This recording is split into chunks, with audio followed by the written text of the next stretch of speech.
Señoras y señores, muy buenas noches y bienvenidos a una nueva edición de Galicia Opina en este martes 22 de mayo. El Parlamento es el organismo que encarna la expresión de la voluntad ciudadana de todas las instituciones políticas, es la que representa de manera más directa el sentir de la población. Sin embargo, hay movimientos sociales como el 15M que ponen en entredicho esta representatividad.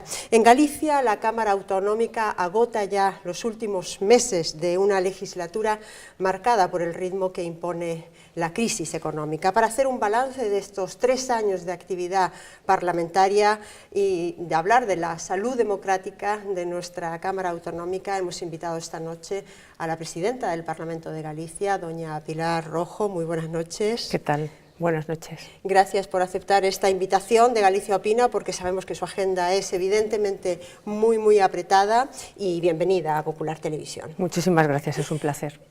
Como siempre, pues me acompañan 4 personalidades del mundo de la comunicación y del periodismo. Está con nosotros al lado de la presidenta del Parlamento, José Antonio Constella.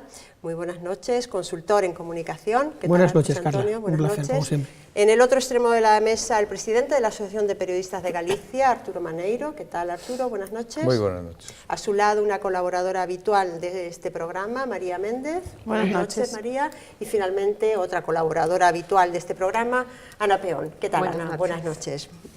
Muy bien, señora Rojo, usted ha tenido la tarea de presidir esta Cámara Autonómica durante estos últimos 3 años y medio ya. Si tuviese que hacer un balance y si tuviese que utilizar algún calificativo, ¿cuál sería? ¿Ha sido una legislatura difícil? ¿Ha sido una legislatura más de consenso, conflictiva? ¿Con qué adjetivo se quedaría usted?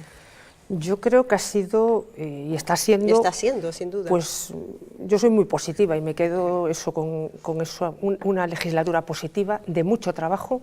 Yo creo que nadie duda a estas alturas que la Cámara Gallega es la Cámara que más trabaja de España, pero y con datos perfectamente corroborados. Yo creo que es una legislatura en la que hemos batido todos los récords también en cuanto a iniciativas, que ha sido una legislatura de consensos, aunque a veces pueda parecer que esto no es así, porque pues a menudo en los medios de comunicación se destacan esos momentos que no son tan de consenso y que son a lo mejor un poco más tensos, pero sí que es cierto que ha habido muchas iniciativas aprobadas incluso por unanimidad, otras transaccionadas, y bueno, yo creo que este es un dato bastante importante. Yo querría destacar también que ha sido la legislatura de un cumpleaños importante en el Parlamento de Galicia, los 30 años en los que hemos llevado a cabo pues, numerosas actividades dirigidas fundamentalmente a 2 cuestiones. Por una parte, intentar que los ciudadanos, que los gallegos y que las gallegas nos conozcan, que sepan qué se hace allí, que sepan la labor tan importante que desarrolla el Parlamento, y yo creo que fundamentalmente eso, darnos a conocer también, dar a conocer nuestro trabajo, y decir también que además de los 30 años, bueno, pues ha sido también una legislatura en la que Galicia ha presidido las cámaras autonómicas de España. Yo creo que es una buena noticia en el sentido de que la voz de Galicia se escuchó en relación con el resto de los parlamentos, y en este momento todavía dirigimos un grupo de trabajo en Europa. Por tanto, ese posicionamiento de nuestra Cámara y de lo que representamos allí se escucha, y es una buena medida. Y a lo mejor ya así como última idea, ¿no?, de balance, aunque en algún caso parece que, bueno, no sé si gustó demasiado o no, pero yo creo que no deja de ser un hecho histórico que por primera vez en la historia de nuestra Cámara Gallega somos 38 mujeres, y por tanto yo lo que me gustaría es que sigamos siendo no 38 sino muchas más, pero que es innegable el hecho histórico de que por primera vez en esta legislatura se ha alcanzado la mayoría absoluta de mujeres en la Cámara Gallega. Desde luego ese es un hito. Sin embargo, ante esa visión muy positiva evidentemente de esta legislatura, también existe un cierto sentimiento de decepción por parte de los ciudadanos con respecto a la clase política. Decía en la introducción al programa que el movimiento 15M de hecho pone en duda que no, con esa frase de no nos representan, ¿no? ¿Cómo usted respondería ante esas afirmaciones de poner en entredicho la representatividad de los diputados, en este caso de los diputados autonómicos en Galicia?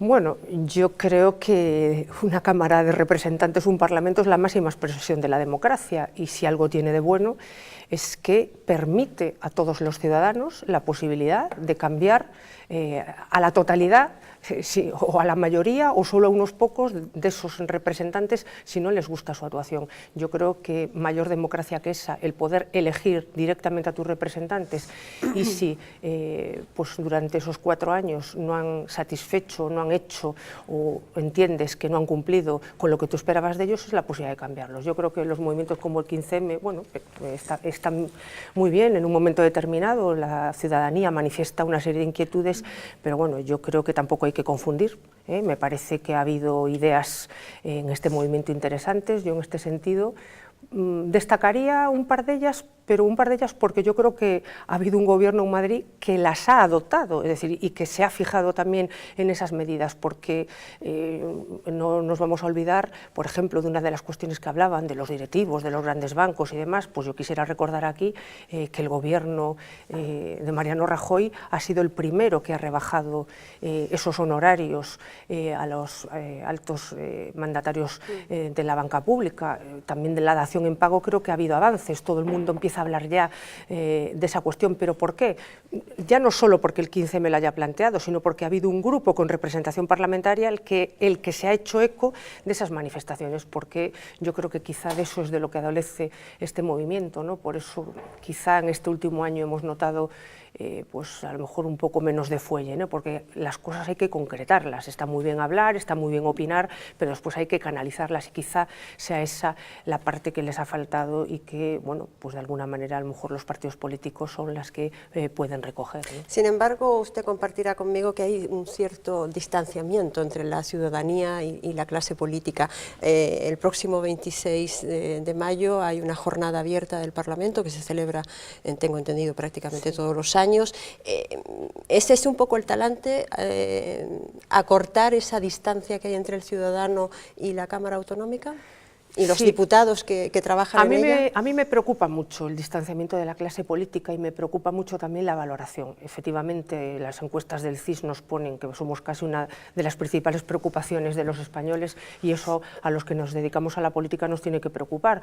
Pero yo aquí siempre digo que pagan justos por pecadores. Hay muchísima gente que se dedica a la política, la gran mayoría que es honrada, que es honesta, que trabaja mucho. Yo conozco, como supongo que todos ustedes, a muchísima gente que trabaja a cambio de nada, y muchas veces, ¿qué es lo que ocurre? Que tenemos una proyección también mediática que en otras profesiones no existe, y que por tanto muchas veces se pone de manifiesto pues, cuestiones que creo que no nos gustan a nadie y que no se deberían de dar. Dicho esto, bueno, yo creo que precisamente, como usted aludía, la jornada de puertas abiertas busca un poco dar a conocer lo que hacemos, porque muchas veces es difícil querer a alguien o a algo o respetar a algo si tú no sabes qué se hace allí, cómo se trabaja, cuáles son los medios de que se disponen, qué actividades se llevan a cabo. Y un poco lo que pretendimos es, con esta jornada de puertas abiertas, que efectivamente se consolida este año en su 3ª edición, pues es que los ciudadanos se acerquen al Parlamento a descubrirlo, a verlo. Realmente es la casa de todos, y por tanto qué mejor momento que para poder preguntarle a diputados y diputadas que van a estar allí, el poder conocer no solo aquello que sale en la televisión, sino poder hablar de tú a tú con aquellos que les representan, ¿no? Y esa es un poco la idea de estas jornadas, que creo que las 2 ediciones anteriores fueron un poco en esa línea, y la verdad hubo debates muy interesantes.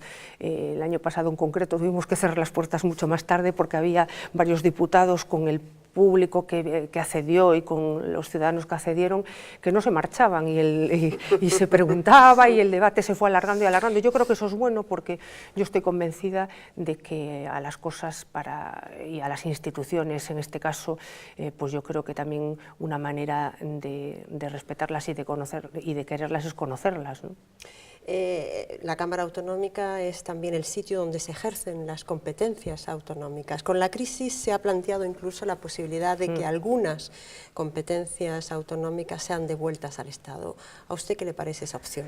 Bueno, yo aquí yo me asumo las palabras que leí no hace mucho en una entrevista con el presidente del Senado, con Pío García Escudero, que decía que en los momentos de crisis no se trataba tanto de devolver como competencias, sino de ejercerlas con más responsabilidad. Y yo sí que creo que este es un momento, los momentos de crisis a todos los niveles suelen ser momentos de catarsis, ¿no? y de decir, bueno, vamos a reflexionar, vamos a ver cómo podemos mejorar las cosas, cómo podemos ajustar allí donde hay que ajustar, cómo podemos a lo mejor no duplicar determinadas cuestiones, cómo podemos reconducir esto. Y una cosa es eso, es decir, bueno, vamos a ver cómo ejercemos mejor las competencias que nos han adjudicado y que nos han otorgado los ciudadanos y que llevan a cabo las cámaras, y sobre todo cómo ejercemos mejor nuestro trabajo y todas estas competencias con el menor coste para los ciudadanos, que en definitiva yo creo que es un poco aplicar lo que uno haría en su casa y lo que todos estamos intentando hacer cuando vemos que efectivamente estamos en un mal momento y que la crisis nos acucia y nos afecta. Yo creo que a todos, es verdad que a algunos más que a otros, pero yo creo que en este momento es una situación complicada y por tanto yo creo que es una situación de reflexión.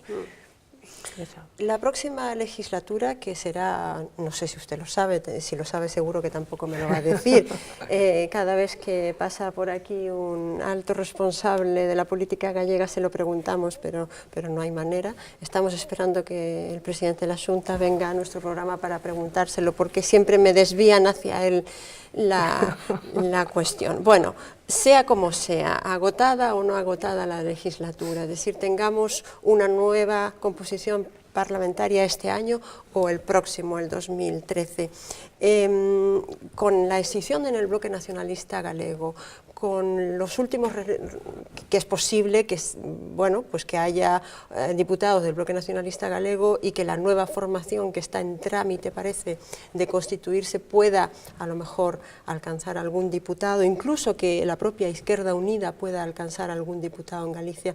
¿Esta fragmentación a usted le parece que es positiva para la democracia o al contrario? Bueno, primero quisiera hacer un inciso. Yo no sé cuándo van a ser las elecciones. En principio cuento... Ya la daba por hecho, con que van a ser, pues, bueno, cuando tengan que ser, que queda todo este año por delante, pero en cualquier caso no lo sé de verdad, y estoy, aunque lo supiera, es verdad que tampoco se lo diría. Pero bueno, dicho esto, yo no creo ni que sea positivo ni negativo. Yo creo que positivo o negativo es lo que voten los gallegos y las gallegas cuando vayan a las urnas. Si deciden que quieren que haya más grupos parlamentarios, pues estará bien. Y si sigue habiendo 3, también. Quiero decir, al final la decisión la van a tomar todos los ciudadanos que vayan a votar el día que se convoquen las elecciones. Y por tanto, yo no creo ni que el que haya más grupos o menos sea más positivo o menos negativo, o más negativo. Yo creo, sinceramente, que es una decisión de los ciudadanos con su voto. Y a partir de ahí, pues a mí me parecerá bien una cosa o la otra. Muy bien, si le parece, abrimos un turno de preguntas a mis compañeros que están deseando. Arturo, por favor. Bueno, yo me gustaría, ya que se ha hablado del tema de la mayoría absoluta de mujeres en la Cámara, le preguntaría como presidenta si una mujer manda mucho en el Parlamento, manda más que si fuera un hombre, o no manda tanto como se... Lo estoy diciendo, me están mirando las mujeres así con una cara un poco rara, pero desde nuestra perspectiva sí que siempre se plantea a veces si una mujer manda mucho o manda demasiado en una Cámara. Y luego también le diría otra cosa, también se legisla demasiado en un Parlamento autonómico, que es otro de los temas que a veces se plantea.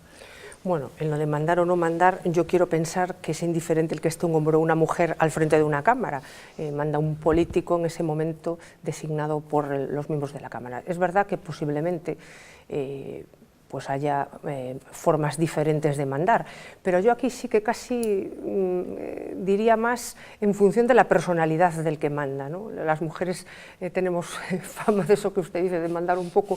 Quizá mi antecesora era una mujer de carácter y yo, bueno, pues también creo que tengo un poco de carácter, pero eso no significa, quizá es más eso, la forma de ser de cada uno que el hecho de ser hombre o mujer.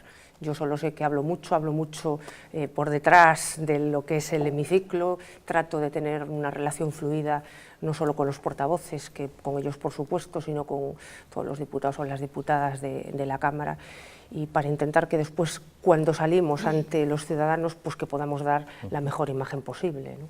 En relación con la segunda pregunta que me hacía... Si se legisla demasiado. Bueno, yo supongo que se legisla, o quiero entender que se legisla aquello que está en el interés del partido que gobierna y de los proyectos de ley que quiere sacar adelante. Muchas veces, en este momento, por ejemplo, creo que se han aprobado 44 leyes, sí, 44 en el Parlamento, que viene a ser más o menos lo mismo que en la anterior legislatura, y yo creo que, hombre, una de las funciones, la razón de ser de la Cámara Legislativa es eso, legislar, ¿no? El sentar las bases, que a lo mejor, probablemente lo diga usted por si hay que aprovechar más leyes de otras anteriores que actuales. Bueno, yo creo que hay muchas leyes que no se modifican apenas, que a lo mejor se hacen modificaciones puntuales en un momento determinado, muchas veces para actualizar el momento, porque efectivamente una ley que tiene años, pues a lo mejor es necesario ponerla al día, y en otros casos, lógicamente, también hay compromisos electorales del propio gobierno que está en ese momento, que ha comprometido con los ciudadanos unas determinadas modificaciones legislativas, pero bueno, yo sí creo que a veces lo que tendrían que ser las leyes, y esto es una opinión ya muy personal, serían más cortas. Es decir, a veces lo que sí que es cierto que intentamos explicar en el trámite legislativo. En articulados. Yo creo que a veces intentamos explicar tanto y desarrollar tanto las cosas para que quede todo claro. Yo lo digo, por ejemplo, pues aquí más como diputada, ¿no? En la legislatura anterior, que llevaba pues la portavocía en temas de vivienda y de urbanismo, que muchas veces soy de las que pienso que a veces lo breve, pues yo creo que no tiene por qué ser peor, sino a veces mucho mejor, y el concretar y el ser más conciso en las cuestiones, pues yo creo que siempre es importante y genera posiblemente muchas menos dudas. María, por favor. Sí, en el contexto de crisis que vivimos y en la catarsis que usted acaba de mencionar, ¿no le parece que también las composiciones de los parlamentos debieran sufrir algún tipo de transformación, modificación, reducción? Hay muchas voces que están diciendo que evidentemente el número de diputados ya es excesivo, e incluso otras voces van más allá y dicen que la propia composición autonómica del propio Estado español puede también ser excesiva con respecto a los gastos de la Administración. ¿Qué opinión le merece esto? Bueno, yo creo que son temas efectivamente para poner encima de la mesa, y en cualquier caso, si mal no recuerdo, hay en algunos parlamentos que incluso se hablaba de ampliar. Creo que el Parlamento de Cataluña amplió, Andalucía, y Andalucía también. Bueno, yo creo que efectivamente son momentos para la reflexión. También pienso que el hecho de que en un momento determinado pueda reducirse o no un número de diputados, yo no creo que signifique menor democracia. Simplemente, de hecho, en nuestro estatuto se da un abanico del número de diputados, un mínimo y un máximo. En cualquier caso, lo que sí que es cierto es que con lo que hay también hay que ajustar, y de hecho yo quisiera decir aquí que desde que nosotros hemos llegado nuestro presupuesto está en niveles del año 2006, es decir, hemos disminuido el sueldo de los diputados en un 10%, hemos disminuido el sueldo de los miembros de la mesa, empezando por el de esta presidenta un 15%, el de los portavoces un 12%, y bueno, creo que se ha congelado. Ya en el último año de la legislatura se había propuesto por parte de nuestro grupo la congelación, que se había aceptado, y llevamos 2 años también a mayores congelado. Bueno, yo creo que se está intentando hacer todo lo posible por ajustar en la mayor medida los gastos. Creo que solo gastamos en lo imprescindible. Yo digo que en este momento esta legislatura ha sido la legislatura fundamentalmente de las tecnologías. Es en lo que estamos gastando, porque el Parlamento, si queremos también que sea transparente, no puede quedar atrás en cuanto a la utilización de estas herramientas que van a facilitar su conocimiento también de cara a la ciudadanía. Es decir, yo creo que son reflexiones que hay que hacer, que creo que en estos momentos procede siempre, por lo menos, priorizar. Siempre hay que priorizar dónde uno invierte y dónde uno gasta, pero creo que en los momentos de crisis todavía más es una obligación. Y con respecto al debate autonómico, eso ni siquiera lo atisba, ¿no? Con respecto a la composición autonómica del Estado. Con respecto al debate autonómico, yo creo que también es un debate que está encima de la mesa. Es decir, si usted me está preguntando si el debate autonómico implica pues si acabamos con el Estado autonómico o no, hombre, yo creo que esas son palabras mayores y que requerirán un debate más amplio. Yo creo que en principio yo soy partidaria del Estado de las autonomías, pero soy partidaria porque desde mi perspectiva de Galicia creo que ha sido bueno para Galicia. Yo creo que la cercanía en determinadas cuestiones y en determinados temas nos ha beneficiado como comunidad.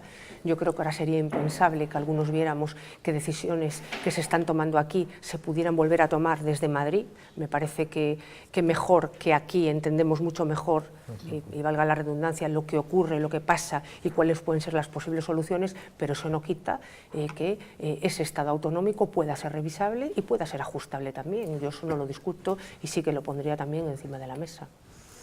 Ana. Buenas noches, presidenta. Buenas noches. Hablaba antes de los sondeos del CIS que dicen que la clase política es el tercer problema para los ciudadanos españoles. Una opinión generalizada, sin duda injusta al ser generalizada, es que los políticos trabajan poco. Recientemente han salido una serie de datos sobre la actividad de las cámaras autonómicas. ¿Es cierto que la Cámara gallega es la más trabajadora de España? Bueno, yo no sé si la más trabajadora de España, pero yo he dicho al principio que uno de los balances con los que me quedaba es que es una de las cámaras que más horas dedica al debate, pero además con mucha diferencia en relación con las siguientes, que creo que son el País Vasco y Cataluña.